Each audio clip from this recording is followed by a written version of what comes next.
जिसके लिए वो यहाँ आया था। सूर्यकांत बहुत सावधानी से अपने साथ लाए इत्रों को चारों दिशाओं में छिड़क रहा था। फिर बचे इन इत्रों को उसने अपने बदन पर मल लिया। उस समय थोड़ी हवा चलने लगी थी, इसलिए दीपक जलाने में उसे दिक्कत हो रही थी। लेकिन 3-4 बार की असफल कोशिश के बाद उसने माचिस से पहले दीपक को जलाया, फिर धूप को। उसका धुआं तुरंत ही वहां फैलने लगा। फिर उसने लोहे की चाकू को ध्यान से देखा। मन ही मन कुछ बुदबुदाया। कुछ पलों के बाद पंखों की फड़फड़ाहट की आवाज ने सन्नाटे को फिर से भंग किया और फिर से वहां छा गई वही खामोशी। वो भी अब बिल्कुल शांत हो गया था। उसकी आंखें बंद थी और वो साधना में लीन हो गया था।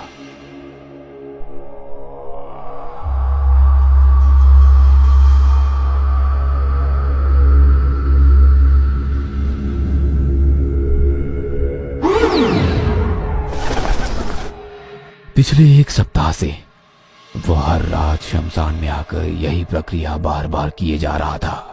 हर रात सभी सामग्रियों के साथ वो शमशान में आता और आधी रात से साधना शुरू कर देता। यह साधना सुबह के 3 बजे तक चलती। फिर वो वापस अपने घर लौट जाता।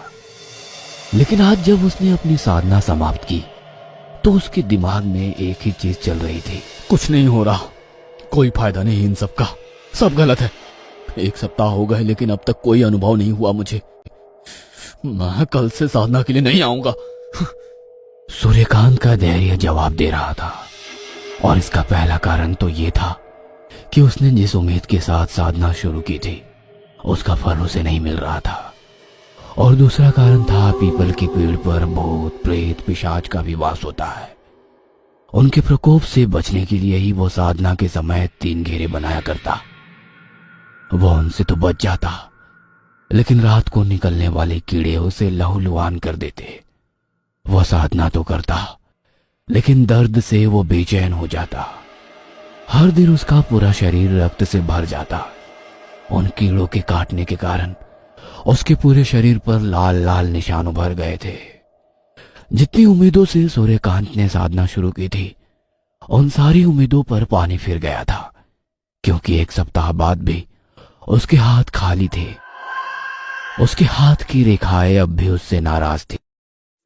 अगले रोज वो साधना के लिए शमशान नहीं गया, लेकिन उसका नहीं जाना उस पर एक बड़ी मुसीबत बनकर टूटा। आधी रात को उसे लगा कि उसे किसी ने हवा में उठाकर नीचे पटक दिया है। जब उसने इधर उधर देखा तो उसे कोई नजर नहीं आया। उस रात उसके साथ 3 बार ऐसा ही घटा। उसे समझ नहीं आ रहा था कि ये उसके साथ क्या हो रहा है। रात को डरते डरते वो किसी तरह सोया। सुबह जब उसकी नींद खुली तो उसके मुंह से भयानक चीख निकल गई। उसके शरीर पर एक भी कपड़े नहीं है।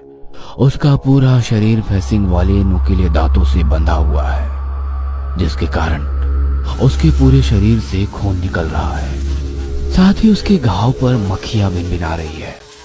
वह एक तरफ इस वीडियो को लाइक करें, हमारे चैनल को मक्खियां सब्सक्राइब कर दूसरी बेल तरफ आइकन जाकर बैठ जाती। उसके शरीर से